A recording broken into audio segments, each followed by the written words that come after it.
Pedia sempre que quem fizesse uma questão relembrasse apenas o seu nome e o órgão de comunicação social que representa. Muito obrigado. Quem quiser começar? João Francisco e esta senhora. Viva, bom dia. João Francisco Gomes, do Observador. A minha pergunta tem a ver com a questão, essencialmente, com a questão do encobrimento dos casos de abuso por parte do... enfim, que imaginamos que seja por parte da hierarquia, portanto, de bispos superiores hierárquicos das congregações, etc. Queria saber se vocês têm números concretos relativamente a esta realidade. Por exemplo, ao longo deste período de 1950 até 2022, quantos destes casos é que foram reportados à Igreja? Desses, quantos é que a Igreja investigou canonicamente? Quantos é que ignorou, ou abafou, ou escondeu, etc. Portanto, que tipo de dados é que podem dar sobre isso?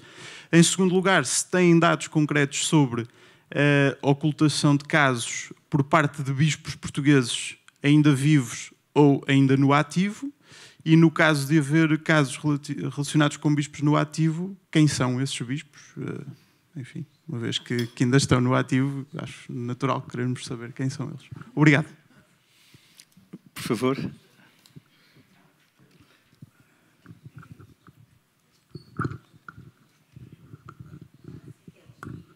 Bom dia, sou Marilyn Darcy, jornalista francesa, trabalho para a Rádio France Internacional e para La Croix. Duas perguntas. Gostaria de saber, você diz na apresentação que havia diferença ou coisas parecidas com comissões em outros países. Se pode explicar a aproximação com outros inquéritos que foram feitos, se há coisas surpreendentes ou diferentes que aparecem. E, em segundo lugar, a questão dos arquivos. Foi dito que houve grandes facilidades de acesso, se bem percebi. Eu gostaria de saber qual é a importância relativa a esses arquivos. Obrigado. Então vamos começar por estas. Oi, sim. Claro, sim, sim. Vicente Nunes, do Correio Brasiliense de Brasília. Eu queria saber se realmente os senhores acreditam que esses religiosos serão punidos, se finalmente a gente vai ver punição para quem cometeu abuso contra a criança, e como esse relatório aqui de Portugal pode servir de exemplo para o mundo, porque a gente sabe que tem muitos outros casos de abusos sexuais contra crianças pela Igreja Católica no mundo todo, e a punição não acontece. Então vamos começar por estas três respostas. Vou só dar uma pequenina síntese e depois vou repartir as respostas com o Álvaro e com a Ana. João, cada comissão organizou-se à sua maneira. Tem ao seu lado esquerdo os membros da comissão alemã, que receberam um mail há pouco tempo dizendo qualquer coisa: "Here are the two men who killed Pope Benedictus." And they didn't kill him, but it appeared like that. Porque fizeram um trabalho em que os nomes foram surgindo e denunciados. Nós, no início do trabalho, dissemos que não faríamos isso, mas temos uma ideia, e o trabalho dos arquivistas, o Francisco também pode explicar isso melhor, foi muito claro nesse aspecto, embora também tenha demonstrado muitíssimos outros aspectos, como, por exemplo, a não existência de registros nos arquivos de casos conhecidos, ou porque nem sequer chegavam à hierarquia em si, por exemplo, ou porque eventualmente até podem ter sido destruídos pelo caminho. Mas depois o Álvaro responderá melhor em relação a essa questão. Depois da Rádio Francesa, a Ana vai depois responder, mas deixem-me só fazer esta pequena introdução. Claro que há situações parecidas, mas também há circunstâncias muito diversas, a começar pelo tempo do estudo, pelo número de pessoas envolvidas, pela população geral, que é de França comparativamente a Portugal, pelo estudo que foi feito pela Comissão Francesa e não foi feito pela nossa, a partir de uma amostra representativa da população geral em França, etc. Mas a Ana falará dessa parte. Em relação à pergunta do colega brasileiro, bem, sobre a questão da punição, passamos a bola para o lado da justiça, e isso tem muito que se lhe diga, como nós já explicámos, e o Dr. Álvaro pode dar mais uns tópicos. Se este trabalho pode ser um exemplo, eu acho que sim, como outros também foram um exemplo para nós, e o que eu penso que importa é não parar, se quisermos, a nível da Igreja Católica Mundial, este processo de renovação e evolução. Aproveito para cumprimentar e mandar aqui um grande abraço ao nosso querido juiz conselheiro, Dr. Armando Leandro, que está aqui nesta nossa primeira fila e que foi ao longo de todos estes anos uma pessoa espetacular e pioneira em todo este trabalho. E obrigado por ter vindo. Álvaro.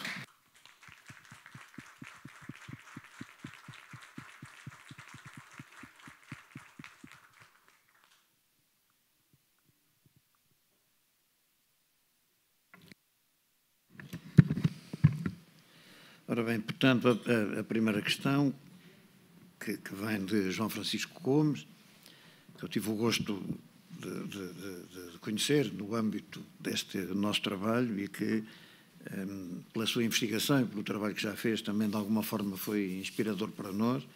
E, portanto, é muito interessante falar consigo, não apenas na condição do jornalista que é, mas também da pessoa interessada neste tema e do modo como o tem tratado e abordado, nomeadamente em termos, que eu diria, científicos, que estão muito plasmados na sua obra de referência. Ora bem, vamos lá ver, eu vou ser breve, mas julgo que é necessário, apesar de tudo, fazer um enquadramento para se compreender a resposta que vou dar à sua questão, sobretudo à última, que é aquela mais impressiva. Nós introduzimos neste estudo uma componente de avaliação crítica que tinha muito que ver e que teve muito que ver e que tem muito que ver com a questão da ocultação por parte da Igreja daquilo que iam sendo os abusos sexuais ocorridos no seu interior.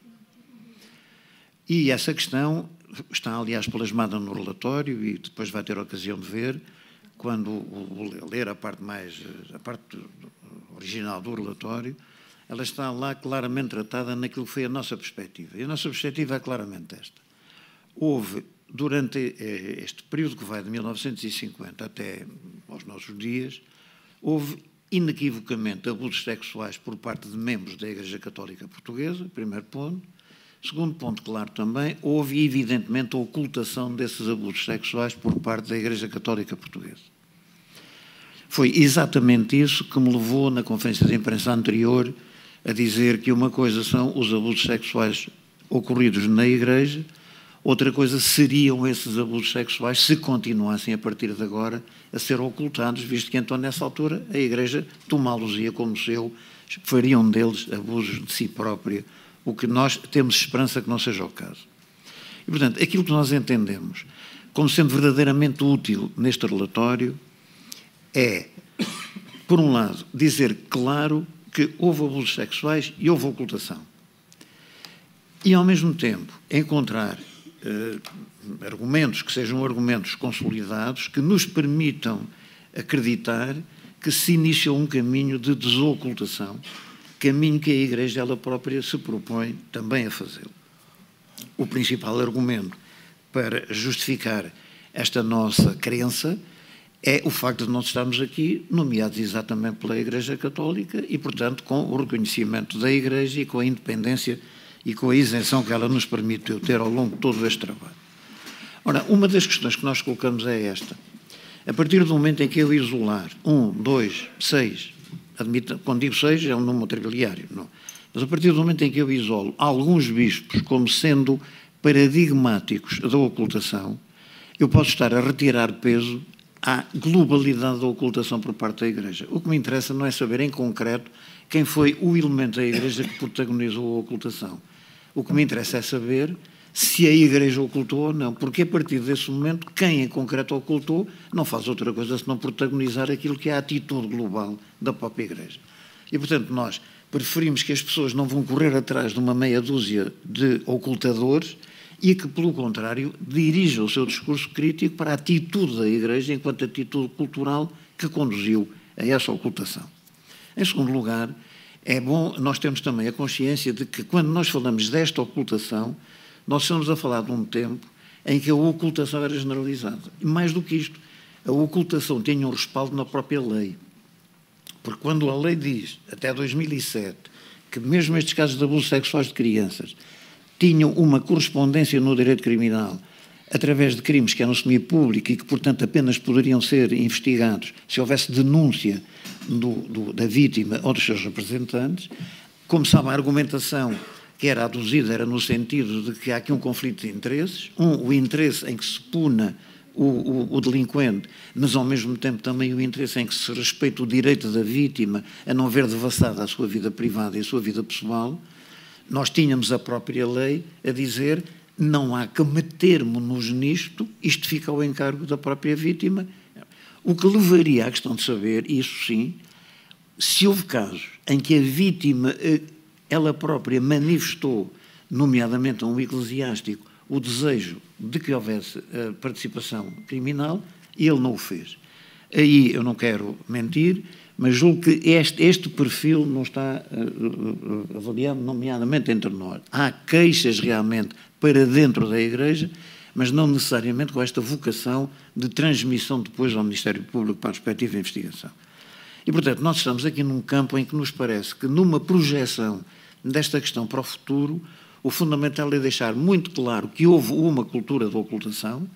Eu diria mesmo, não deixa de haver em vários dos membros da Igreja atualmente o desejo do regresso a essa cultura, porque as culturas, como sabe, não se modificam através de um toque de dedos, mas há também uma disponibilidade que nos parece evidente de abertura a essa desocultação.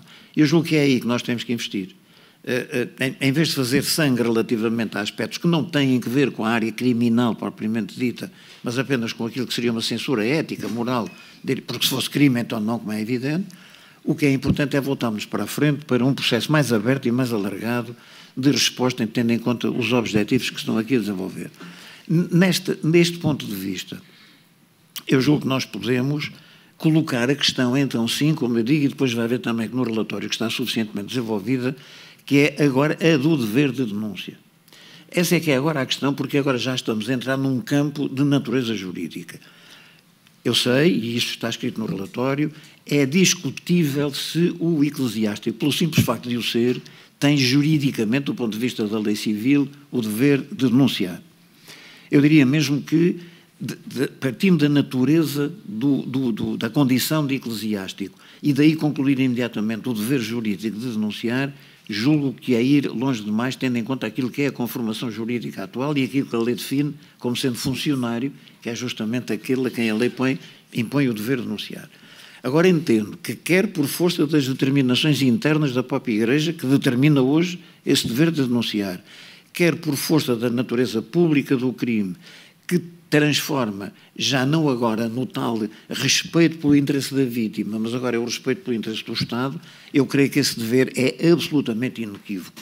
E tão inequívoco que nós dizemos no próprio relatório que certamente que ninguém põe em causa o dever de denunciar um homicídio cometido no interior da Igreja. E porquê? Porque é um crime público. Ora, a partir do momento em que este tipo de crime é crime público, ele atinge o mesmo estatuto de desvalor, quer constitucional, quer social, que determina necessariamente o dever moral, ético, cívico de denunciar. E aí é que eu julgo que nós temos que introduzir um controle apertado no sentido de saber se essa mudança está efetivamente a verificar-se ou não. Já agora, para não estar sempre a ocupar a questão da punição, respondendo ao nosso amigo julgo eu brasileiro, creio eu, nós não podemos esperar grandes resultados do ponto de vista da punição criminal. Pela razão que eu acabei de dizer há pouco, é que a esmagadora maioria dos casos estão já caídos no âmbito da prescrição e, portanto, nós não temos possibilidade de desenvolver qualquer procedimento criminal na medida em que já foi ultrapassado o prazo de prescrição do procedimento criminal. Por outro lado, nos casos que forem enviados ao Ministério Público, é desses que se pode extrair a possibilidade de uma condenação, e que foram 25, nós também não queremos que em vários deles seja possível, agora por razões que têm a ver puramente já com questões de natureza processual, isto é, com a capacidade da prova que em tribunal seja bastante para a condenação. Presumimos que algumas acusações serão formuladas, admitimos que, ao serem formuladas, em princípio elas podem terminar em acusação, mas há um aspecto que para nós é muito claro. A partir do momento em que nós dirigimos ao Ministério Público os elementos de que dispomos, nós, Comissão, afastamos-nos completamente disso, porque nós somos uma comissão ad hoc e o dever que se impõe sobre nós é, a partir daí, o do respeito de todas as garantias de defesa, nomeadamente por parte dos arguidos. Portanto, o processo transita para a área jurisdicional e é no jurisdicional ou de administração, do ponto de vista da investigação criminal, mas essa está completamente aliada de nós. Portanto, eu diria que é bom evitar, eu não estou a dizer que seja o seu caso, evidentemente, mas é bom evitar esta tentativa, esta tentação, melhor dizendo, e aqui até fica bem falar em tentação, esta tentação de nós atribuirmos o valor ao trabalho da Comissão em função do número de condenados criminalmente que venha a acontecer, porque aí vai ser desprezível o número de condenados. Agora, o que é absolutamente fundamental é nós compreendermos que hoje é inequívoco que na Igreja Católica Portuguesa foram cometidos abusos sexuais, numa leitura minimalista, cerca de 5.000, numa leitura minimalista, muito por defeito, porque foi bastante mais do que isso, simplesmente nós usamos projeções particularmente defensivas para não ultrapassarmos aquilo que pudesse ser uma crítica que nos levasse depois já a estar a discutir no terreno da dúvida. Portanto, pelo menos, eu dizia, eu não sei se há um absoluto simples do menos, portanto, pelo menosíssimo são 5.000. E isto é importante que seja integrado na cultura da comunidade, compreender que isto aconteceu, teve uma expressão imensa, e o que é importante é saber quais são os veículos que nós vamos usar para que daqui a X anos uma outra comissão que esteja aqui possa dizer que o trabalho que fizemos com um conjunto das pessoas e muito particularmente com o papel decisivo das vítimas foi importante para mudarmos o paradigma no nosso país. E só nessa medida, já para terminar, é que eu diria que isto pode ser um padrão de comparação para os outros. Eu não gostaria muito de falar do exemplo, porque o exemplo tem sempre, como sabe, depois algumas conotações que podem ser até um pouco negativas. Nós não temos nenhuma visão paternalista relativamente ao modo como se deve intervir neste domínio. Fizemos um trabalho, esse trabalho é sobretudo um trabalho das vítimas que nós elaboramos depois para lhe dar enquadramento e para lhe dar conformação que eu diria científica, porque é isso que no fundo passou pelo nosso espírito. A partir daqui ele é um padrão. Este padrão vai ser seguido ou não por outros, se for seguido por muitos ficamos felizes com isso também. Obrigado, Álvaro. Obrigado, Álvaro. O Daniel queria só acrescentar mais uma outra questão. Só um minuto para dizer duas coisas. Em primeiro lugar, não há abuso sexual sem ocultação. É uma característica absolutamente primordial do abuso sexual e é fácil de perceber. Trata-se de uma situação tão hedionda, tão terrível, tão difícil de compreender que tem que haver ocultação. O que é importante é que a ocultação não persista. E, portanto, o meu desejo é que este relatório contribua não só para a desocultação na Igreja, mas a desocultação na sociedade.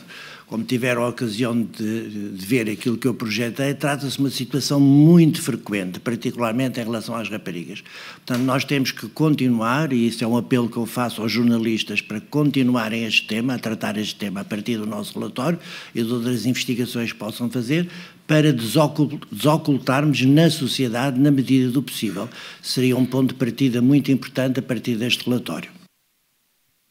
Que, no fundo, mais crianças no futuro possam falar e que as suas famílias possam ajudá-las também a falar e a integrar. Falta ainda a Ana responder à colega francesa. Não, desculpe. Quer que eu fale em francês ou em português? Fala em português ou em francês? Em português, muito bem. Ficou sem pilha. Ficou sem pilha. Não. Este. Então, não, este posso? está certo, sim. É este, ok. Não tinha reparado neste objeto estranho que estava aqui ao pé de mim. Muito obrigada pela sua pergunta. Sim, nós estudámos os relatórios que tinham sido publicados na Europa nos últimos anos sobre o assunto. A Alemanha, sobretudo a Alemanha e a França, e o caso francês. E, sobretudo, o caso francês inspirou-nos muito na nossa metodologia. Apesar de tudo, nós temos diferenças substanciais. Tempo e orçamento. Nós estamos a falar do mesmo universo. Portanto, a França teve os franceses tiveram um orçamento astronómico comparado com o nosso e tiveram quase 3 anos para trabalhar. Este é um pequeno detalhe. Segundo detalhe, exatamente porque tinham um orçamento muito maior, os franceses fizeram uma coisa que se devia fazer em Portugal. A equipa francesa fez uma coisa que se devia fazer em Portugal. Era um grande apelo para que houvesse um financiador de uma iniciativa deste tipo, que foi o inquérito à população francesa sobre abusos sexuais nos vários lugares de socialização das crianças. Escolas, clubes desportivos, igreja, família, etc. Os franceses trabalharam com uma amostra estatisticamente representativa da população francesa e, portanto, puderam extrapolar os resultados que encontraram na amostra para a população geral, coisa que nós, aqui em Portugal, não podemos fazer. E abro já aqui um parênteses, porque online vi que o Público tem, na primeira página online, 4.815 crianças foram abusadas na Igreja Católica Portuguesa nos últimos 72 anos. Não, isto não é rigoroso. O que nós dissemos, e já volto ao relatório francês, é que dos 512 testemunhos que caíram na nossa base de dados, nós pudermos encontrar 4.303 outras crianças referenciadas por estas vítimas. Portanto, este título, eu sei que muitas vezes os jornalistas não são responsáveis pelos títulos, mas este título contraria exatamente as precauções que nós aqui tivemos quando expusemos demoradamente o nosso trabalho. E, portanto, pedia que o alterassem. Voltando ao caso francês, portanto, para além desta amostra estatisticamente representativa, a equipa francesa trabalhou com uma amostra muito parecida com a nossa. Ou seja, também lançou um repto à população adulta, à população francesa, no sentido de virem prestar o seu testemunho por via telefónica, etc., aos membros da Comissão Independente. Foi um inquérito que esteve durante cerca de 4, 5 meses online, que foi preenchido e eles obtêm exatamente uma amostra muito parecida com a nossa do ponto de vista qualitativo, uma amostra de meios sociais, sobretudo privilegiados, claro, tem altos níveis de escolaridade, embora Portugal tenha ainda maiores. E o que é que nós podemos dizer que nos distingue, ou digamos que é algum valor acrescentado deste trabalho em Portugal? Bom, em primeiro lugar, refere-se à realidade portuguesa. Os testemunhos qualitativos e a voz da hierarquia tiveram aqui um relevo que não tiveram nesse relatório. É muito interessante ver como as pessoas, ao longo do inquérito, depois de preencherem o inquérito, se dão ao trabalho de fazer descrições de tal maneira detalhadas e pormenorizadas e sentidas, etc., sobre a experiência que viveram. É espantoso. Raramente eu, socióloga, aqui, sim, os testemunhos que eram dados nas respostas abertas, nós nunca imaginámos, quando concebemos o inquérito, que iam ser tão ricos. São riquíssimos. Depois, nós apanhamos, por via da pergunta sobre o que é que o abusador dizia para abusar de si durante o abuso e depois do abuso dava recompensas ou não, esta dimensão de como é que o abusador exercia poder sobre a criança. 4 outras novidades em Portugal. Os franceses fizeram uma tipologia que resultou em abuso, em tipos diferentes nos nossos. No nosso caso, na nossa cartografia, o que foi muito interessante foi descobrirmos os espaços do abuso e percebermos que as variáveis se organizavam de uma forma coerente em torno desses 7 lugares. Por outro lado, em Portugal, os abusos no seminário têm um peso brutal, comparativamente à amostra francesa. Segundo, os franceses não têm uma percentagem tão alta de sacerdotes como abusadores. Estou a falar da amostra com a qual os nossos dados podem ser comparados.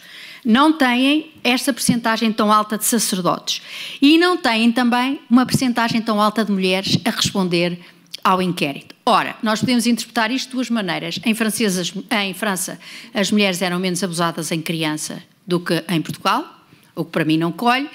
Acho é que em Portugal as mulheres têm uma posição social que em certos pontos de vista é muito particular no contexto europeu. Nós temos as mais altas taxas de atividade feminina na União Europeia.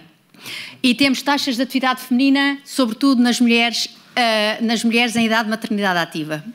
Isso é um dado que é surpreendente. Temos a taxa de fecundidade mais baixa, etc. Mas, portanto, nós, desde os anos 60, em que os homens emigraram, em que os homens iam para a guerra colonial, as mulheres tiveram experiências cotidianas de gestão da sua família e de tomada de palavra. E, portanto, este dado, eu interpreto, e o Vasco também, nós alinhamos muito nesta interpretação, que isto tem a ver com uma desigual distribuição da palavra, do poder tomar a palavra e a coragem de tomar a palavra neste meio social tão privilegiado. Por outro lado, queria lhe dizer que já está em Constituição uma rede de investigadores que têm trabalhado para as várias igrejas. Estava para haver uma conferência em França, em janeiro, mas como foi a greve geral, a conferência foi adiada, mas estamos a caminhar para a constituição dessa rede. Muito obrigada. Ana, obrigado. Só para recordar ainda mais um aspecto sobre aquilo que o professor Daniel falou, como é óbvio, o primeiro local de abuso sexual de crianças em Portugal são as próprias famílias e são perpetrados por adultos próximos das crianças em si. Daí o nosso apelo para que o assunto continue a ser debatido na sociedade em geral e haja este grande apelo de, como se diz agora, empoderar cada vez mais as crianças na sua capacidade de distinguir, de discernir, de falar e das famílias também de os suportarem. Já agora, ainda a propósito desta questão, outros estudos poderiam surgir neste contexto. Na nossa amostra, quando as pessoas revelam, mesmo em idade tardia, revelam inicialmente dentro da família, na maioria dos casos, e dentro da família a figura feminina, a mãe. Muito mais raro revelarem-no ao pai, mesmo quando se trata de jovens de sexo masculino.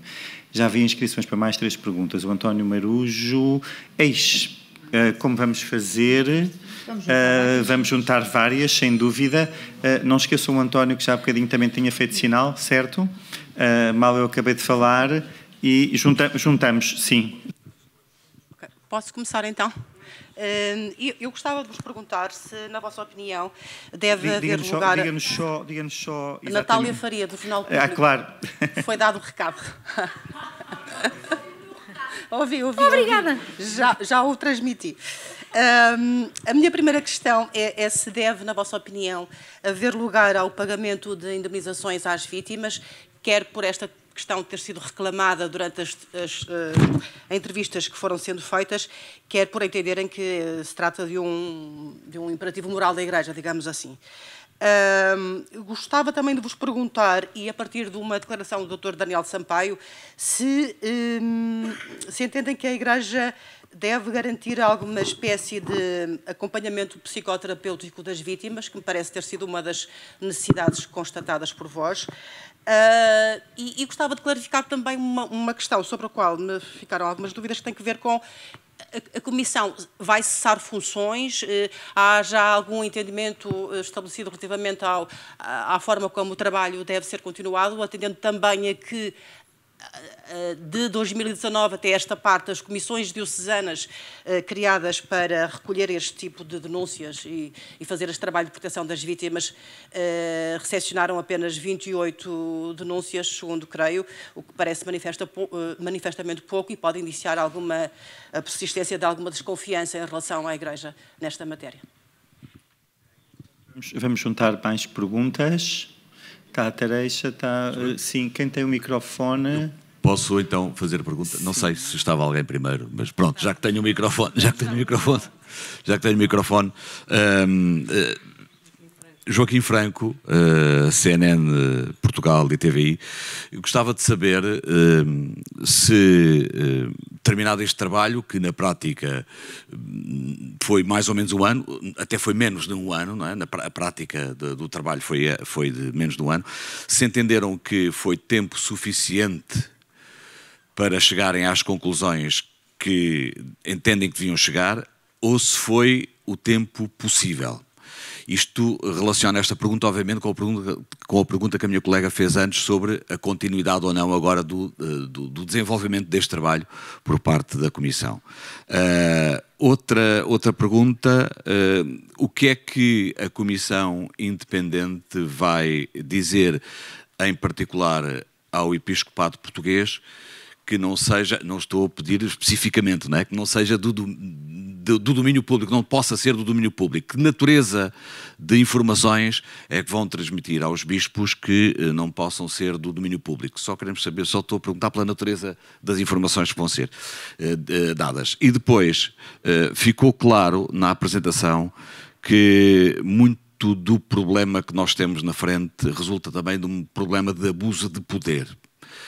Como é que os especialistas que eu tenho diante de mim veem a necessidade de rever toda uma estrutura de cultura religiosa que assenta precisamente na hierarquia de poder, também como forma de prevenir ou resolver este tipo de situações dramáticas? Muito obrigado. Juntaríamos mais, ai meu Deus, 3, 4, 5, 6, então vamos lá. Eu teria várias perguntas, mas vou só fazer... vou ser o mais sintética possível. Ana Luísa Rodrigues, da Ana, RTP. Desculpe, não está a falar isso. Gostava de colocar, juntar a minha voz também a estas várias perguntas que, no fundo, se pode sintetizar com a questão do e agora? Na entrevista que fiz com várias vítimas de abuso sexual, algumas testemunharam para a Comissão, outras não, uma das maiores mágoas que tinham era relativamente à questão dos padres no ativo.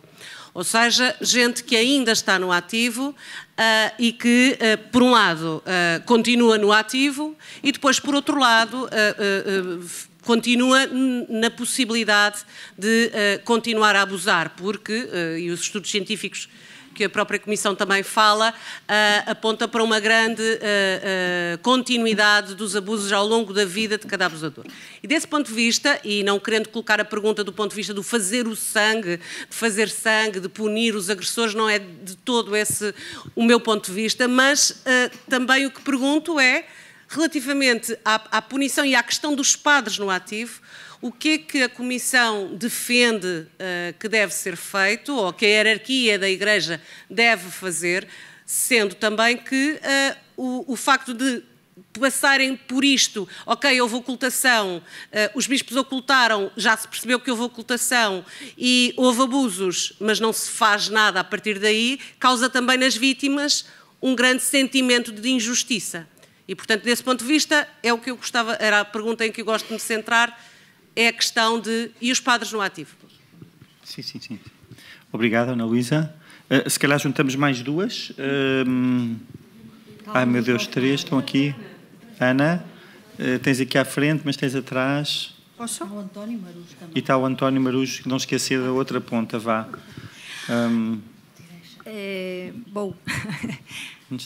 Teresa, sí. Sí. Sí.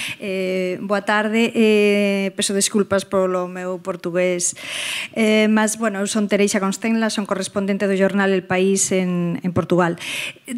Tiña dúas preguntas, unha xa está formulada, que é sobre o tema das reparasaos, o sea, agora que?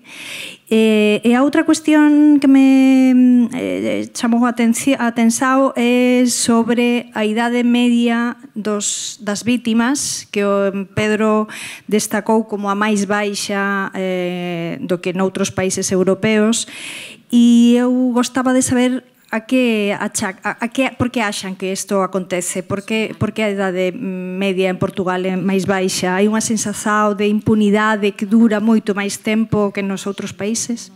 Obrigada. Só a pergunta do António e depois passamos para todas. Tenho aqui o microfone, posso? Então vá, Céu, e depois passamos para... É que o António tinha sido mesmo a primeira pessoa a levantar o braço. Então vá. E depois fazemos mais uma outra ronda, não se preocupe. António, queres o microfone? Céu. António?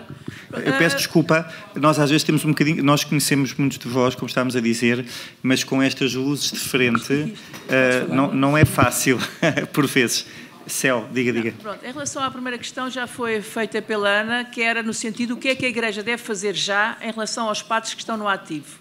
A outra questão tem a ver com a comissão que estudou os arquivos, penso que não terão tido muito tempo, mas quantas situações ou quantos registros encontraram, se há alguma diocese em que haja mais registros e se esses registros terão ou não a ver com casos tornados públicos. Para tentar perceber, de facto, o que é que se pode fazer com esses arquivos. É tudo. Obrigada. Francisco já responde. E António, então? Pergunto se há uma estimativa do número total de abusadores, de agressores.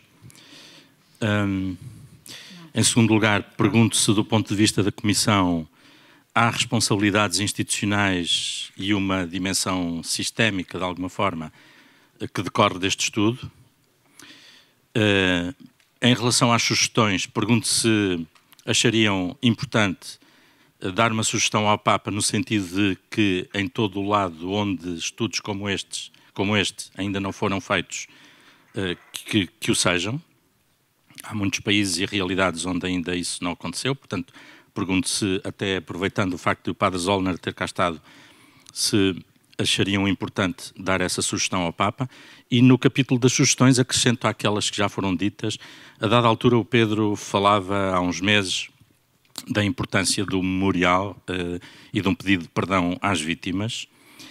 Nós ouvimos ao longo destes meses vários pedidos de perdão retóricos, em comunicados, em declarações públicas, que em termos de Igreja não são significativos, porque a Igreja Católica tem ritos, tem linguagens, tem formas próprias de pedir perdão e, nomeadamente, o Papa deu o exemplo, os Papas últimos, aliás, deram o exemplo de se encontrarem com as vítimas e ouvirem as suas narrativas. Portanto, pergunto se essa é uma das sugestões, o do encontro com as vítimas e de um pedido de perdão próprio, específico, com ritos próprios que a Igreja tem, se é uma das sugestões que está na vossa lista final. Obrigado a todos. Há muitas das vossas perguntas que estão, de facto, nas nossas notas e recomendações finais. Eu vou só fazer um breve apanhado e depois passar aqui alguns elementos da mesa para perguntas específicas. Das vítimas que nos contactaram, nenhuma pediu diretamente indemnização. Juridicamente isso pode ser complicado, mas obviamente estão no seu direito, mas muitas revelaram a necessidade de continuidade ou de início de acompanhamento psicoterapêutico, psicológico, psiquiátrico, e essa é também uma das sugestões que fazemos à CEP. Fazemos também uma outra recomendação que é, a propósito, e agora, extinguindo-nos nós oficialmente hoje, não deixamos de fazer a sugestão de que possa ser criada uma outra comissão capaz de recolher mais dados, de continuar a debater o assunto e de articular estes casos com a própria Igreja Católica. O tempo mais do que suficiente foi mesmo possível por vários fatores. Em relação ao domínio público, a única coisa que não figurará é a lista nominal dos alegados abusadores ainda vivos, digamos assim. Do abuso de poder há diferenças muito nítidas entre quem está, e verão isso no relatório, mais instalado nas hierarquias e quem está no dia-a-dia mais próximo dos seus fiéis, digamos assim, nomeadamente os superiores, de ordens religiosas que têm cargos que habitualmente são rotativos no tempo e depois regressam, por exemplo, a outros de maior contacto com a comunidade. Ana Luísa, e agora? Pois é, e agora? É mesmo essa situação, porque há aqui uma grande discrepância entre aquilo que a lei jurídica pode fazer perante alegados abusadores, aquilo que perante uma lista a ser conhecida diante da lei canónica a Igreja pode e deve fazer, e a nossa própria consciência enquanto dilema até ético de saber que grande parte destas pessoas tem tudo a favor para prosseguir na continuidade dos seus crimes. Teresa, só um dado. O que talvez explique um pouco isso é que nós tivemos, sobretudo em determinadas décadas, muitos casos reportados a seminários. Para seminários em Portugal, houve épocas em que iam muitas crianças, não apenas, ou não claramente enquanto forma de orientar uma vocação, mas enquanto possibilidade de estudo, nomeadamente das famílias mais desfavorecidas de algumas zonas do país, etc. Em que ir para o seminário era uma hipótese de estudar, ter um abrigo, ter uma casa, ter alimentação, etc. E, habitualmente, isso acontecia na transição para aquilo que é, por exemplo, hoje em dia o 5º ano de escolaridade. Muito provavelmente, talvez isso seja uma das justificações, embora ao longo das décadas a idade do abuso tenha vindo a aumentar. Depois, só para terminar, sim, António, nós temos uma estimativa, mas com duas questões, que são as seguintes. Temos muitos casos em que as vítimas não identificam o abusador. Temos casos em que, a partir de determinadas das vítimas e situações, o grupo de investigação histórica juntou outros mais. Portanto, temos uma estimativa, mas ainda há aqui um número definitivo que falta apurar para sermos absolutamente corretos. Em relação às sugestões ao Papa, bom, eu pessoalmente falo quem sou eu para dar uma sugestão ao Papa, mas quem rodeia ao Papa, se tiver acesso a este tipo de informação, eu penso que terá, sem dúvida que poderia dar essa sugestão. Faltou-me explicar uma outra coisa que também o professor Daniel Sampaio já falou e que foi no nosso relatório, em relação a abusadores no ativo. Não chega a retiros espirituais, não chega a retiradas transitórias de situações, porque, desculpem-me, a linguagem, que também serve aqui, não há milagres, pelo menos desse género. As coisas pedem outras coisas e eu, por mim, não querendo ser Humberto Delgado, obviamente afastava-os. Mas passo a palavra aos colegas. Muito bem, então em relação ao tempo que nos foi perguntado, bom, nós em ciência estamos habituados a ter prazos para cumprir projetos e o projeto é concebido em função do prazo e do orçamento, claro. E, portanto, se me pergunta, foi tempo suficiente para as conclusões a que chegámos? Sim, para as conclusões a que chegámos, houve tempo. Agora, com outro tempo e outro orçamento, nós teríamos conseguido ir muito mais longe.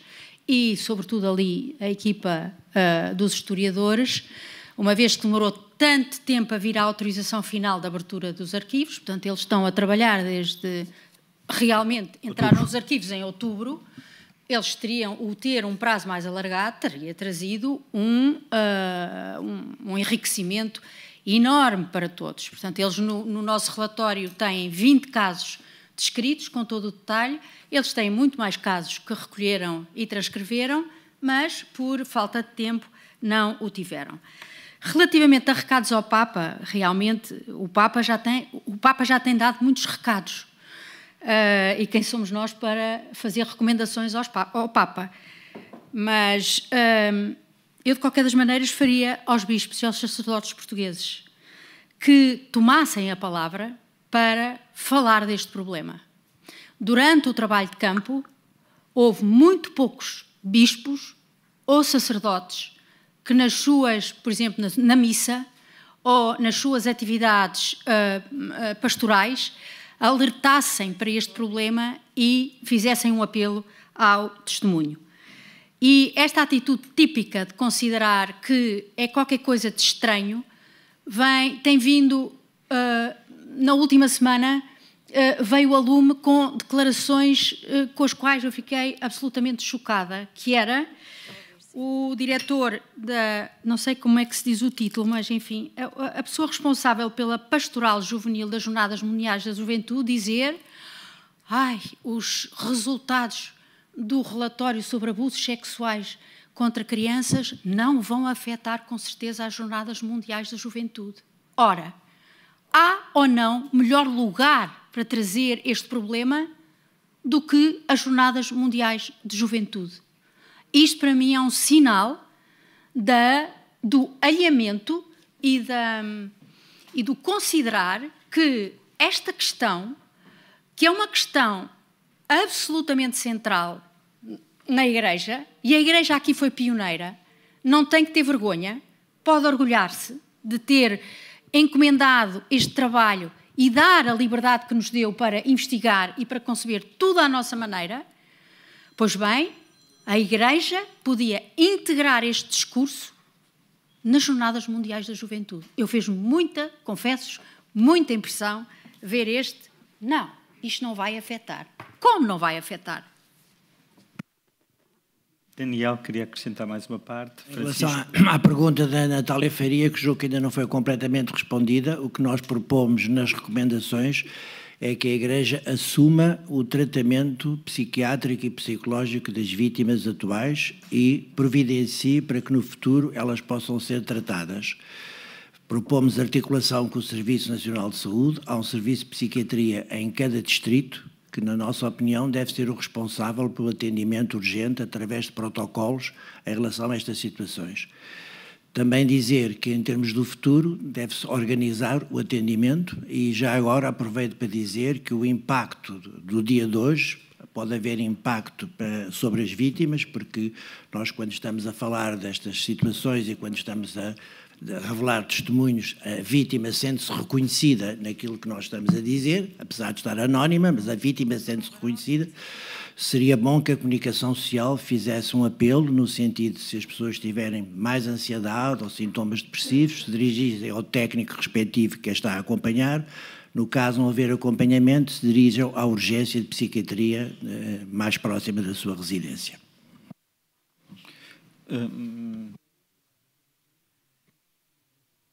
São duas palavras breves, sobretudo para responder à questão colocada pela Ana Luísa Rodrigues, que é uma questão extremamente, eu não sei onde ela está, que é uma questão extremamente impressiva e pela maneira como é colocada precisa de ser respondida, não pode.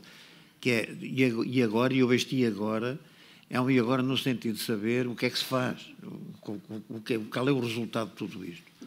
E isto é muito importante perguntar, e é muito importante nós termos a clareza do quadro de resposta a dar a isso.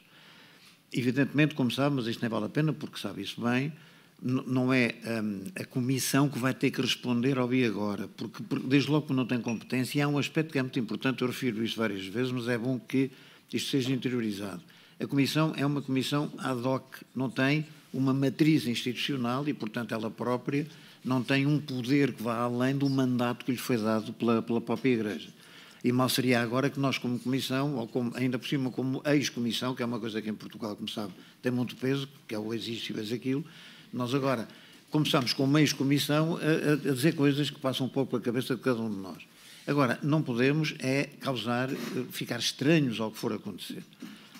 A questão da punição criminal. A questão da punição criminal está esclarecida. O que havia a enviar para o Ministério Público foi enviado, o resto tem a ver com a prescrição criminal, com as normas que regulam a prescrição criminal, não podemos ir, evidentemente, contra isso. Vão ficar os abusadores, ou melhor, os alegados abusadores.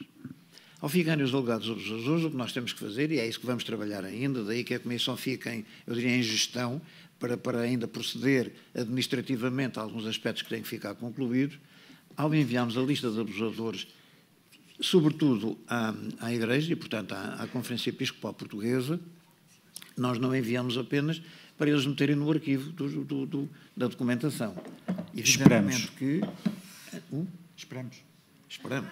Não, mas o problema é este. Agora, a lista é enviada, nós temos que aceitar que a Igreja faça ela própria uma investigação, tão sumária quanto possível, mas uma investigação, porque estamos a falar de alegados abusadores, e, portanto, é necessário deslindar e dar um pouco mais de garantia de que isso aconteceu, e depois haver uma ação concreta da Igreja. Eu diria que, neste aspecto, a comunicação social tem um papel decisivo.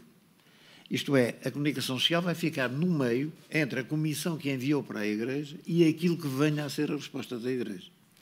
E isto é muito importante porque tem aqui realmente um papel que é um papel modificador, é um papel que eu diria de uma pressão boa, de uma pressão colaborante relativamente ao que a Igreja pode fazer. E eu julgo que é muito importante nós termos isto em conta, porque daquilo que venha a ser a ação concreta da Igreja, ligado ao discurso que a Igreja produzir, vai resultar aquilo que pode ser a avaliação crítica do efeito concreto do trabalho da Comissão. Mas aí, para terminar, há um outro dado que é muito importante. Vão ver, quando lerem as recomendações, que muitas das questões que estão a colocar aqui são respondidas ali. E, nomeadamente, a questão da indenização das vítimas, agora relativamente à Natália, e depois do que disse o Daniel, nós propomos a constituição de uma outra comissão, que não tem nada a ver connosco, nem é com nenhum de nós, mas uma outra comissão no interior da própria Igreja, mas constituída maioritariamente por membros exteriores à Igreja, interdisciplinar, e que vá, de alguma forma, institucionalizar dentro da Igreja uma réplica daquilo que foi agora a comissão colocada fora da própria Igreja.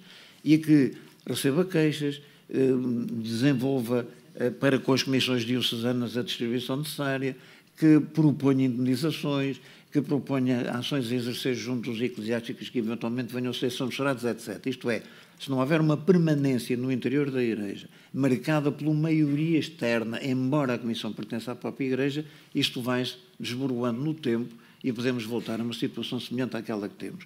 Daí que eu diria que a leitura das recomendações, que não são outra coisa senão recomendações, é muito importante para cada um de vós ter resposta a várias das questões que têm sido colocadas aqui.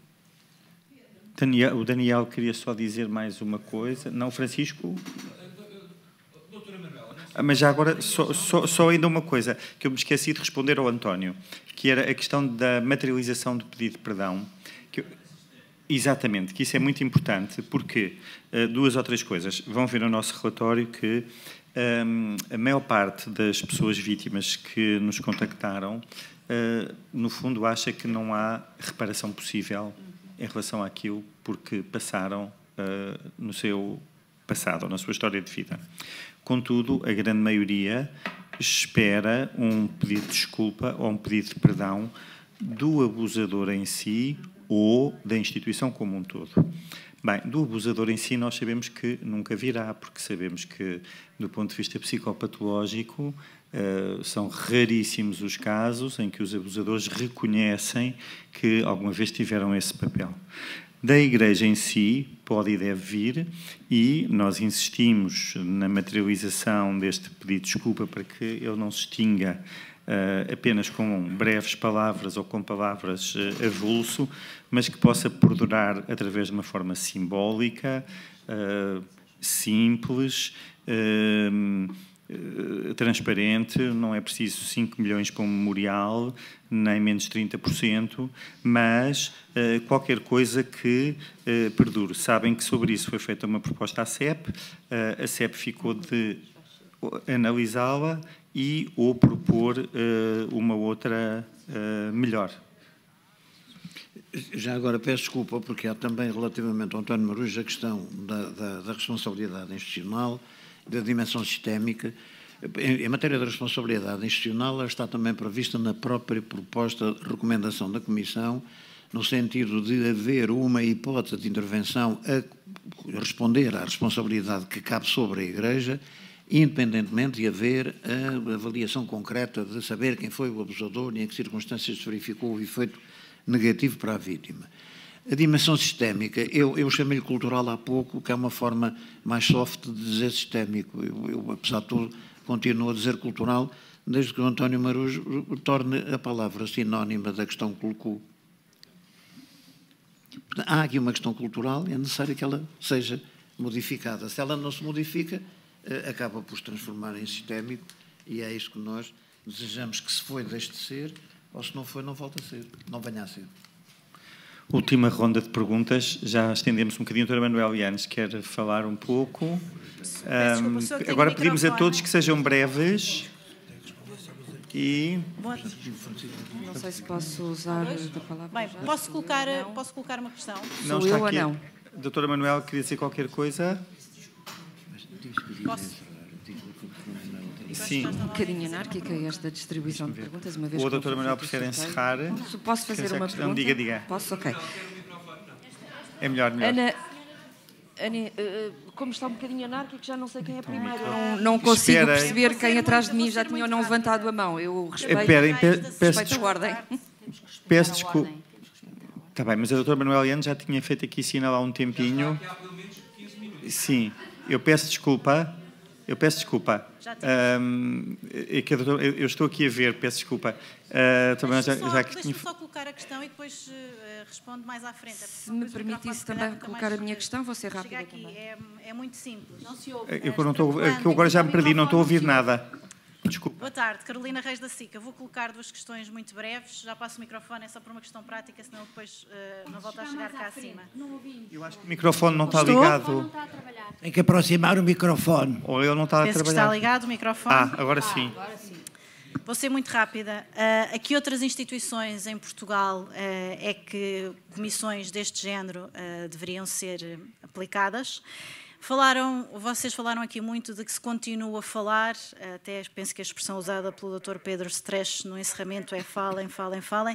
Que sinais das conclusões deste relatório, aliás, é que também passam, e agora se calhar é mais para si, Dr. Lourinho Lúcio, para os agentes da justiça, já que estamos a falar de crimes sexuais, onde ainda há muitos tabus e preconceitos, e só a título de exemplo, nós vimos aqui que muito poucas pessoas se queixaram, e uma das coisas, quem acompanha estas matérias, uma das coisas que se ouve ao longo dos processos judiciais é que, então, mas porquê é que não fez a queixa ou não falou com ninguém?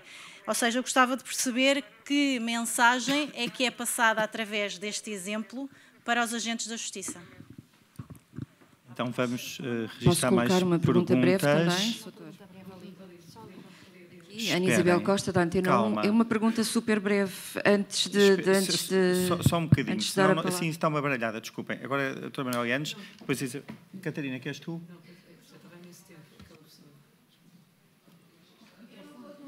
Eu queria fazer uma pergunta, peço desculpa, e vou ser bastante rápida. A pergunta era se...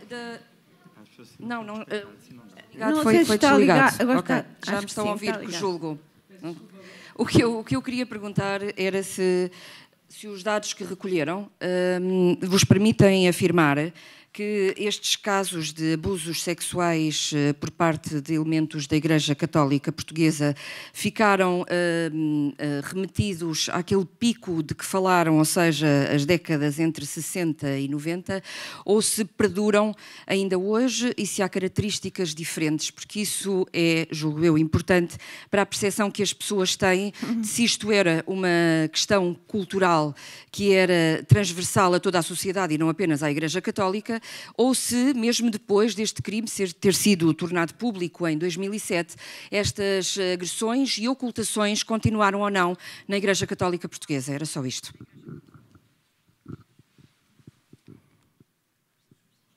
Sim?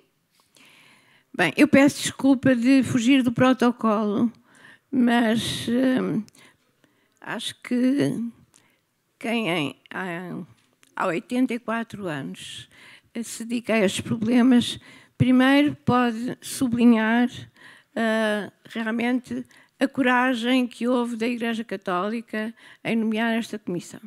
Segundo lugar, não podia ter sido escolhido um painel com mais experiência, com mais competência para realmente nos transmitir as suas inquietações e para que mude alguma coisa.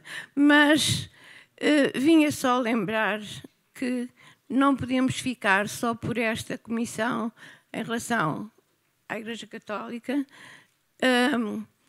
Lembro que a primeira vez na Assembleia da República que ouvi falar que os maus tratos era sobretudo no seio da família, e foi a Ana Nunes de Almeida que fez essa conferência.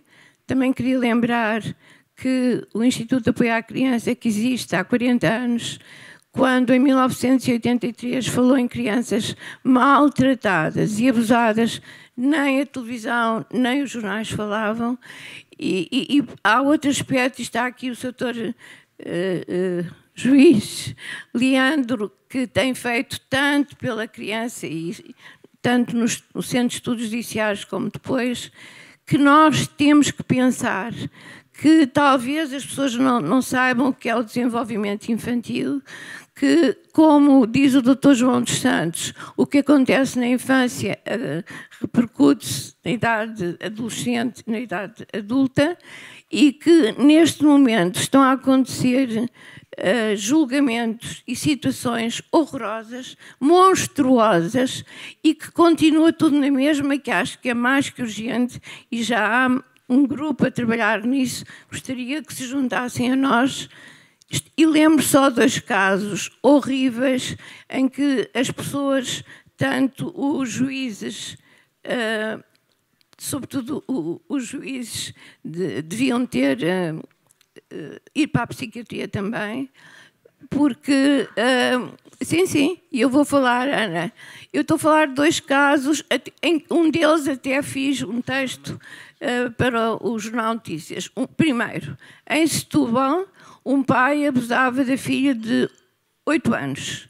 Foi condenado. Depois os senhores desembargadores de Évora anularam a decisão. O último caso, que é mais horrível, mais monstruoso. Um pai abusava de uma filha de 4 anos.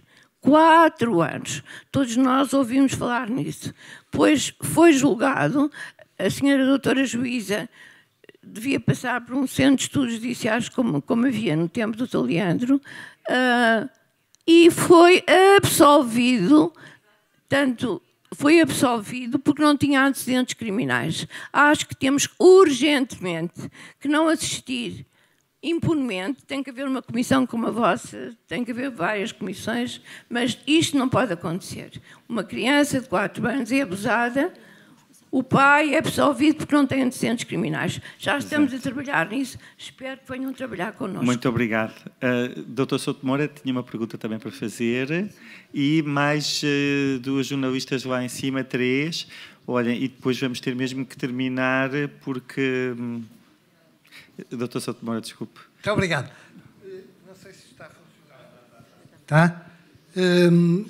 Eu não fazia intenções de intervir de maneira nenhuma, mas perante as perguntas que foram aqui feitas, que se sintetizam na frase "e agora?", estranhei que não houvesse a mínima referência às comissões diocesanas. Porque o Papa Francisco determinou que se criassem nas dioceses e nas Forças Armadas uma comissão de proteção de menores e adultos vulneráveis. A partir de 2019 foram criadas, têm feito o seu trabalho. E será que a Comissão Independente tem alguma desconfiança em relação ao trabalho futuro destas comissões? Nós vivemos sempre com uma relação ótima, mas acho que se justifica aqui dizer que as comissões diocesanas podem e devem merecer a confiança dos portugueses. A título de exemplo, e é um mero exemplo, na última reunião que houve na Comissão do Patriarcado de Lisboa, ficou lavrado em ata um protesto pelo destino que tinham tido 2 casos, que foi mandado à hierarquia da Igreja e está em Roma. Eu já agora respondo ao Dr. Souto Moura. Não, sim, calma. Claro que temos essa confiança. A única coisa que se constatou neste estudo foi que em número de casos de abuso sexual de crianças membros da Igreja Católica, em 3, 4 anos, acabaram por ser muito poucos os notificados às comissões diocesanas, não é? Nós recebemos 8 enviados pela totalidade das 21 comissões, e o que sentimos foi que, eventualmente, muitas pessoas, justamente ou eventualmente, pelas comissões diocesanas estarem na dependência direta de cada diocese, não se sentem à vontade para usar em primeira etapa como ponto de referência, digamos assim, em relação aos seus próprios casos. Isto não tira a importância do trabalho meritório que as comissões têm vindo a fazer noutras áreas e que podem e devem continuar a fazer noutras áreas, nomeadamente da prevenção, da formação, etc., que é sem dúvida meritório. Sim, temos conhecimento através da consulta de alguns arquivos, pelo menos de uma dessas situações que o Dr. Souto Moura falou. Há um parecer de uma comissão diocesana que depois o respectivo bispo diocesano renega, não dando importância, e a própria comissão diocesana protesta em relação a isso, mas também temos um caso complicado em que um diretor de uma comissão diocesana é apontado como alegado abusador e o senhor bispo em causa está consciente dessa situação. Portanto, é um ponto muito, muito sensível, em que obviamente não está nada quebrado a importância do trabalho das comissões diocesanas. O que nós sentimos foi que a maior parte destas vítimas não se tinha reportado, digamos assim, a elas na descrição dos seus casos. Mas também talvez seja qualquer coisa que de futuro possa ser apurado neste aspecto. Mais perguntas? Não sei. Para terminar. Aqui. Vou ser muito breve. Ana Catarina André, da Renascença. 3 questões. Uma, aproveitando a sua questão e a referência ao orçamento, qual foi efetivamente o orçamento com que esta comissão trabalhou? Depois perguntar se, uma vez que o número de suspeitos ainda não foi apurado, se é possível saber quantos estão no ativo. E uma terceira questão que se prende com o método usado, e que é o seguinte: não sendo este um método de extrapolação, como a doutora Ana Nunes Almeida explicou, como é que chegam aos 4.815, como é que se faz este cruzamento? Obrigada. Já foi explicado.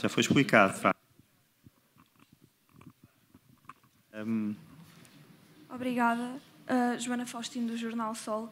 A minha questão é se ficaram decepcionados com o número de casos que seguiu para o Ministério Público, ou seja, o desfazamento entre estes mais de 500 testemunhos e os 25 casos que seguiram para o Ministério Público.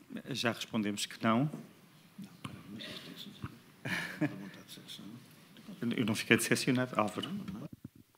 Boa tarde, peço desculpa. Eu peço desculpa, não há... Temos que acabar por causa da Gulbenkian, está bem? Os funcionários da Gulbenkian têm tempo. Está aquela colega lá de cima há imenso tempo, diga. Posso-me pôr em pé se não me tiverem a ver, não há problema. Sim. A minha pergunta também é muito breve e é mais para o Dr. Daniel Sampaio. Porque há pouco estava a mencionar a questão do crime do abuso sexual viver da parte da ocultação. Percebo isso em relação ao abusador. Gostava de ver se me conseguiria explicar como é que esse fenómeno da ocultação é transversal a toda uma instituição, no caso a Igreja Católica, e como é que se consegue explicar que ao longo destas décadas não tenha nunca havido ninguém que em algum momento tenha resolvido defender a vítima, que no caso eram crianças e continuam a ser muitas delas crianças. Muito obrigada. Então, para terminar, Daniel e Catarina, queria dizer também umas palavras. Não, Daniel. É que peço desculpa, nós depois temos mesmo que terminar por causa das horas da Fundação Gulbenkian. A última coisa que faltava era irmos aqui todos embora com uma pessoa decepcionada sem nós respondermos à decepção. E eu agradeço a sua pergunta. Vamos lá ver. Nós vivemos num Estado de Direito. Às vezes, nem sempre, mas vivemos num Estado de Direito, não é? É assim, a Constituição diz, temos regras constitucionais, temos princípios normativos e vivemos de acordo com isso. O Estado de Direito assenta em 3 pilares: o primado da lei, o pluralismo democrático e os direitos humanos. Com base nisso, a Constituição diz como é que esta coisa das condenações, das obstituições, se fazem. Nós não podemos, de repente, querer condenar pessoas pela prática de atos que as praticaram num momento em que, contado o tempo, cai no domínio da prescrição do procedimento criminal. Não se pode. Não é possível. Quer dizer, no dia em que nós abríssemos isso, se nós pegássemos nos 572 casos e enviássemos para o Ministério Público... 512. Portanto, já foram arquivados 60, já viu? Só neste bocadinho. Se nós pegássemos nos 512 e enviássemos para o Ministério Público, nós fazíamos um figurão. E o pobre do Ministério Público depois é que tinha que dizer que afinal só se tinham conseguido acusar 5 ou 6.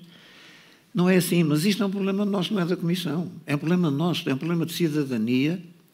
Nós temos de saber em que regime queremos viver. E o Estado de Direito é um Estado com mãos largas, deixa fugir por meio dos dedos várias situações que nós gostaríamos de ver punidas, mas que não punimos porque há regras absolutas que são de segurança de todos nós. Eu não estou a ralhar consigo, era o que faltava, de maneira nenhuma, só estou a querer dizer-lhe não se decepcione, porque a alternativa a que isto não seja assim é muitíssimo pior que isto, que é tornar-se sistémico, um sistema autocrático, totalitário, em que, em nome de uma qualquer ideia de moralidade pública, nós desatamos a punir toda a gente sem quaisquer garantias. Portanto, Nós temos que saber, de facto, em que é que queremos viver. E já agora isto cruza com uma questão que o António Mouros colocou também, que é saber se isto não é uma questão de poder e se não falta aqui um debate sobre o poder. E eu acho que falta, mas não é só na Igreja, falta na sociedade toda. Isto é, nós hoje, há muito tempo que nós deixamos de discutir política, no sentido puro do termo. E se nós queremos viver no Estado de Direito, democrático e social, temos que dar à política o papel que ela deve ter, temos que reconverter a política no centro essencial do poder e temos que levar os cidadãos a assumirem a responsabilidade de serem eles agentes ativos na formação da política e de uma cultura política democrática que vai desaparecendo progressivamente através da oscilação do poder que desapareceu da política e agora se desenvolve aí por outras áreas. Evidentemente, não é o membro da Comissão que está a falar, isto é uma opinião estritamente pessoal, vale por mim e eu responsabilizo-me exclusivamente por ela. Agora, o fundamental... Vocês estão a ver os termos em que nós tomávamos decisões no interior da Comissão. Ora bem, agora, isto é fundamental. Agora, o que eu acho que é absolutamente decisivo é nós não estarmos aqui outra vez muito marcados pela eficácia, pela casinha concreta, pelo momento, pelo... Não, isto é um problema seríssimo, este problema é que é sistémico e este trabalho é um trabalho que nós temos que absorver como tal. E o vosso papel é absolutamente decisivo. A questão que foi posta lá atrás sobre os tabus e os preconceitos na justiça, eu não vou dizer que sim ou que não. O que eu vou dizer é que se essa questão se coloca, ela tem que ser colocada. Tem que ser colocada no espaço público, tem que ser discutida no espaço público, mas tem que ser discutida permitindo que quem pensa uma coisa e quem pensa ao seu contrário tenham o mesmo estatuto. E podem, pois, encontrar-se com perspectivas radicalmente opostas para debaterem democraticamente as posições diversas. Se nós não fazemos isso, nós não criamos saúde democrática entre nós. E, portanto, eu julgo que é muito importante nós termos esta consciência e partimos daqui com a ideia de que neste domínio onde nós nos situamos agora, há aqui uma fronteira entre um passado e um futuro. Vamos lá apostar no futuro, sem evidentemente esconder e virar as costas ao passado, porque há aqui muita coisa que fica ainda por ser apurada e há muita coisa eventualmente por ser reprimida.